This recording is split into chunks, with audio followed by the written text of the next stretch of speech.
This is week 8 of our online course, and I'm going to be looking at narrative painting. So I've chosen for my theme Alice's Adventures in Wonderland, and I've been looking at illustrations by Arthur Rackham. What I want you to consider when you make your narrative painting is the production of thumbnail sketches before you start painting. This is a process of preparation. You can write notes by the side of your drawings.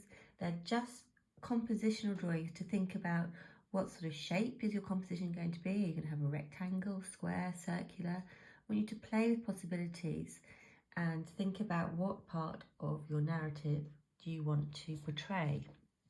So just using pen and ink and a watercolour wash, you can just literally start to think about what subject matter, what content your narrative painting is going to have.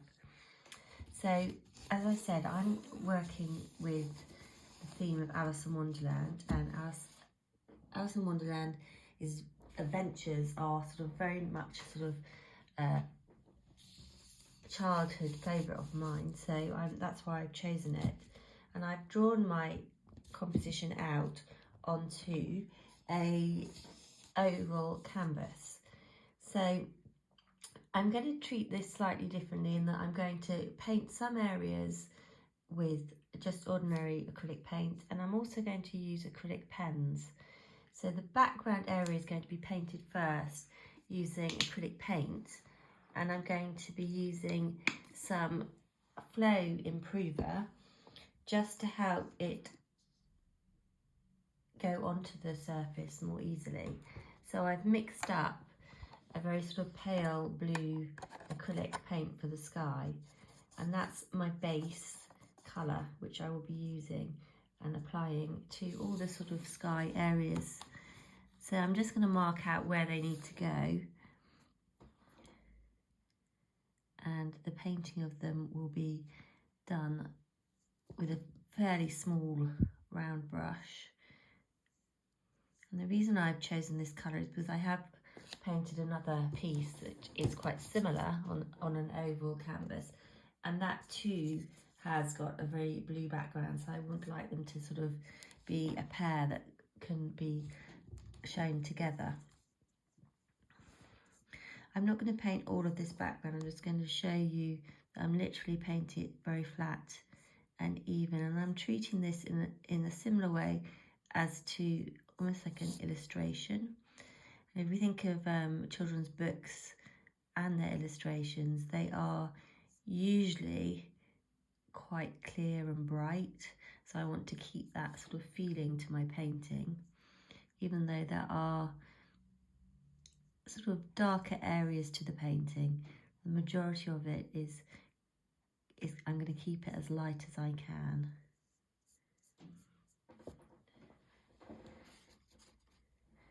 So as I said, I'm not going to paint every single area. I'm just showing you how I want to use a contrast in techniques. So the drawing that I initially made in pencil, and then I went over my pencil line with a black acrylic liner pen. So I'm going to make this quite a graphical, as I said, more like an illustration. So my painting is going to be quite flat and even. I'm not going to be applying texture to the painting.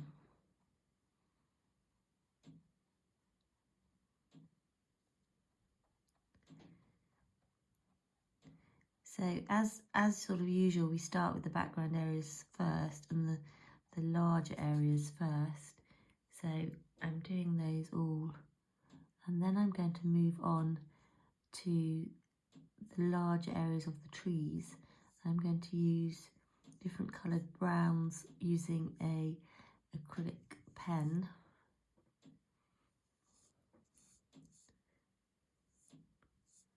All these areas can be revisited. So your initial covering of paint will probably need another layer.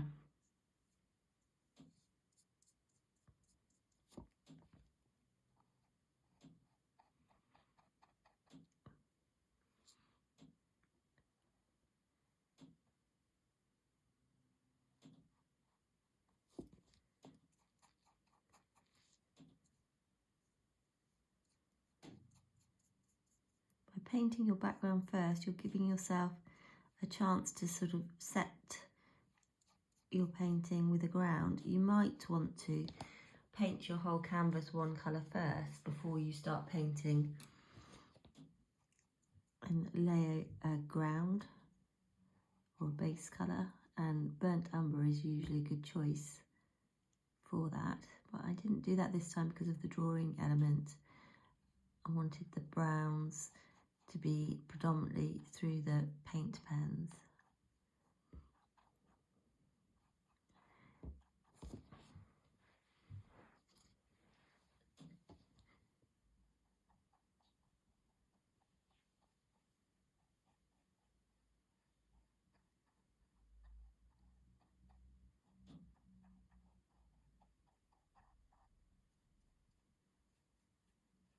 So spatially as well, I want you to think about which elements of your narrative are in the foreground, which elements are in the middle ground, and which areas are in the background. The reason for this is because you are telling a story and you want your viewer and their eye to go to a particular spot first. Now for me, it's this area with the head of Alice and the white, I think actually it is a dove or a pigeon, I'm not sure. So I'm going to paint it in a grey tone similar to a pigeon rather than white.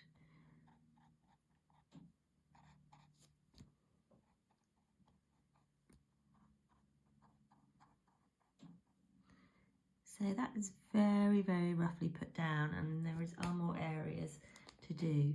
I just would like to show you how to work into it with the pens. So I'm going to use my darker brown first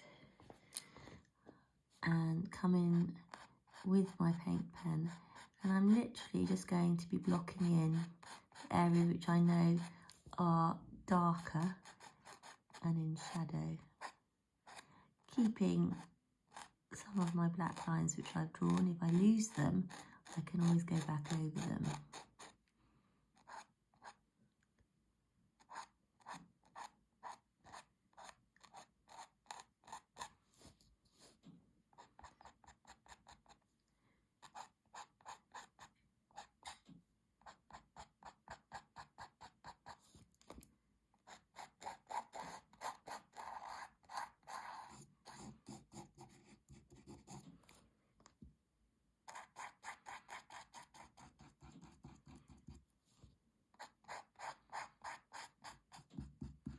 So I'll go back over that now that I've covered it, and I will redraw some of those lines in when the paint pen is dry.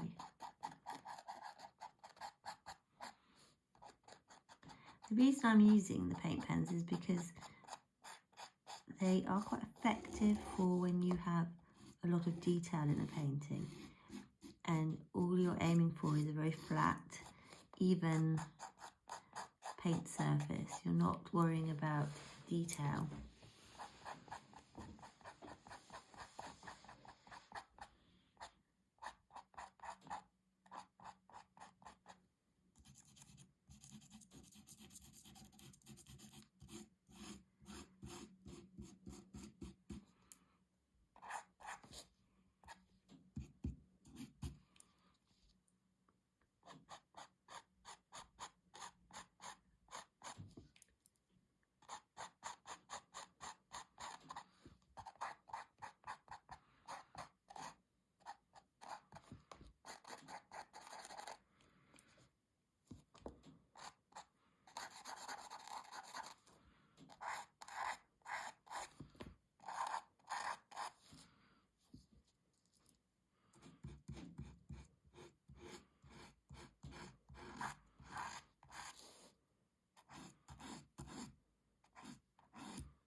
So I'm going to vary the tones on the tree just so there is a slight variation in light to dark.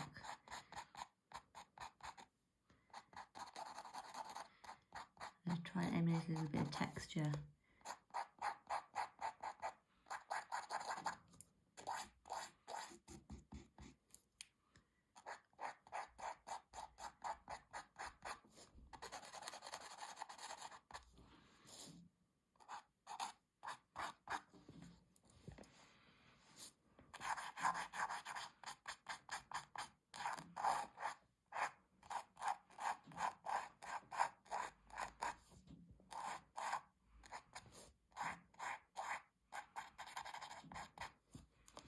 The other benefit of these pens is that you can work quite quickly, and obviously you can layer and build up over the top, so you can work in with paint afterwards.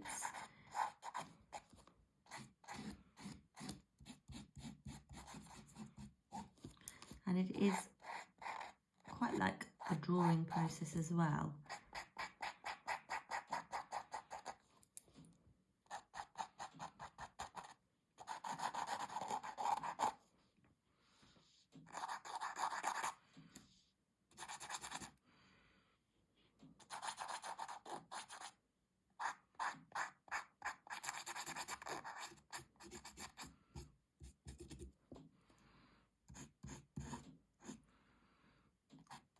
I'm also choosing colours which complement each other, so the orangey brown next to the pale blue is a complementary contrast.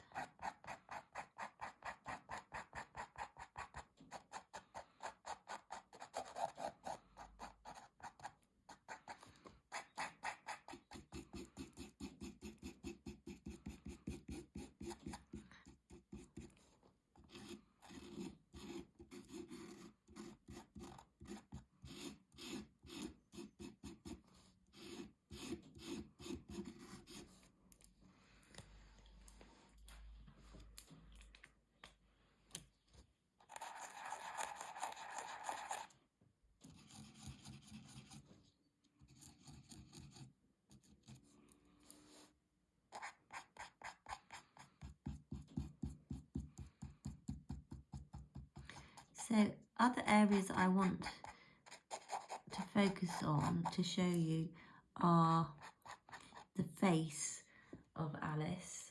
So I'm going to give her skin tone quite a pale colour.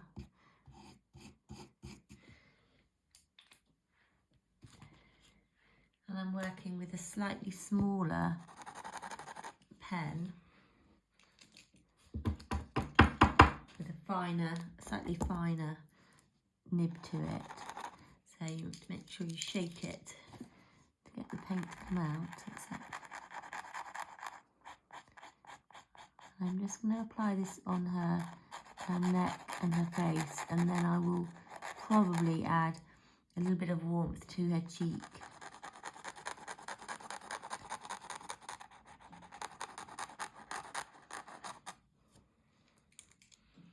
With a warmer pen.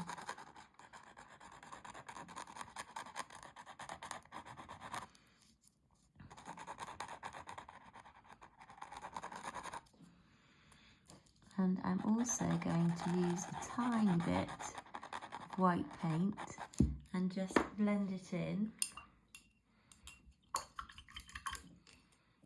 with my brush to smooth it in.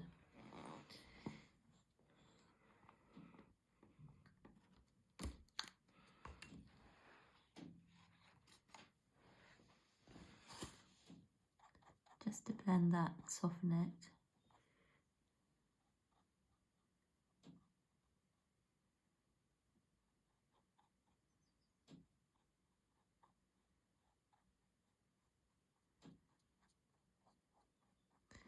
And I'm going to do the same with her hair as well.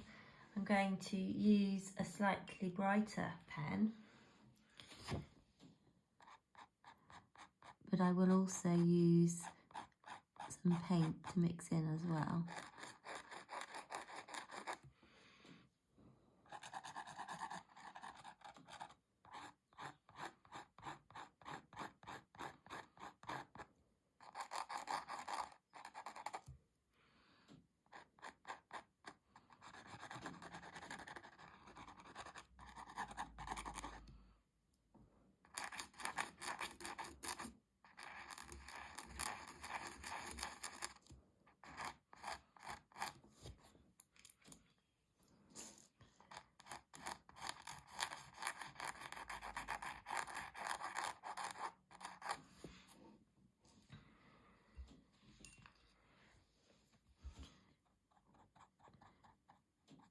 way it's slightly easier just to spread it over larger areas.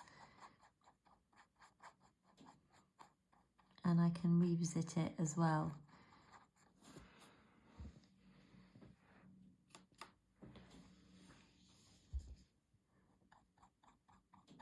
I'm going to bring some other tones into her hair so it's not just all pale.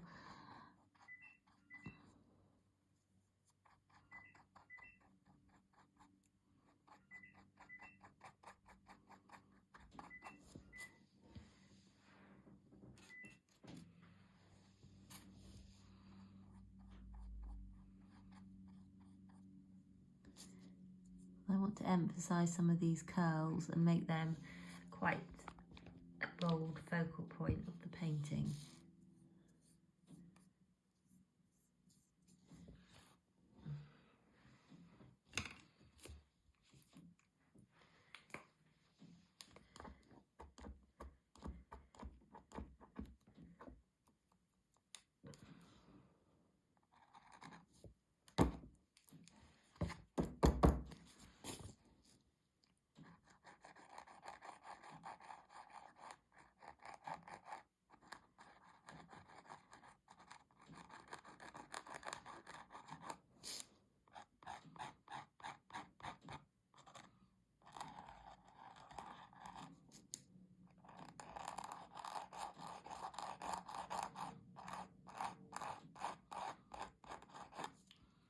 Now the background blue that I put down is starting to dry, is almost dry.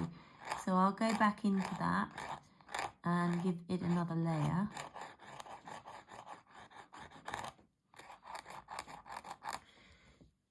And it will be the same with all areas. I will come back to and build up.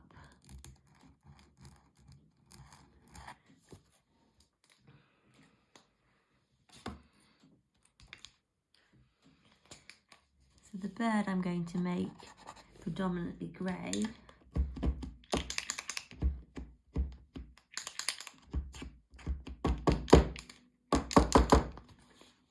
Sometimes you have to tap the pens to get them to work well. So it's a different medium for you to try if you haven't used them, and they are effective in this type of painting because, as I said, I'm working quite flatly and boldly.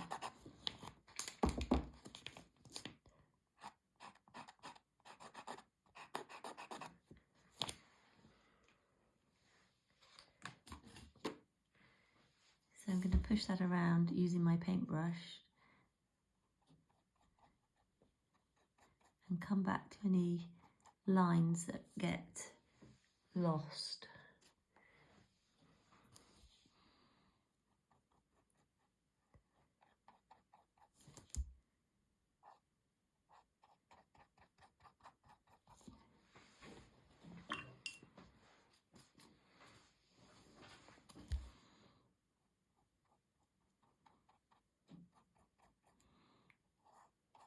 So building up is a slow process, and you're going to sort of take your time to do that. On the one that I have finished, I predominantly just used paintbrush and acrylic paint. But if you do have some of these pens and you want to try the sort of outlining of some of the forms, have a go and see if you can get used to using them as a tool.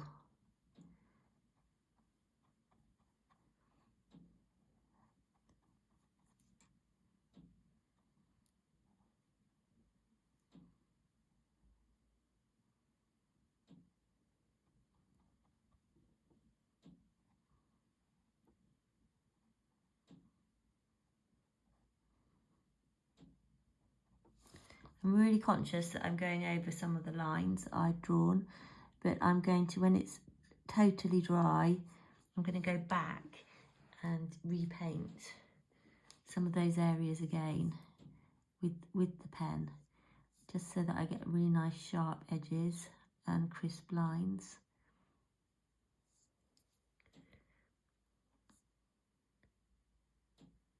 So with this painting, remember it's a story that you're telling.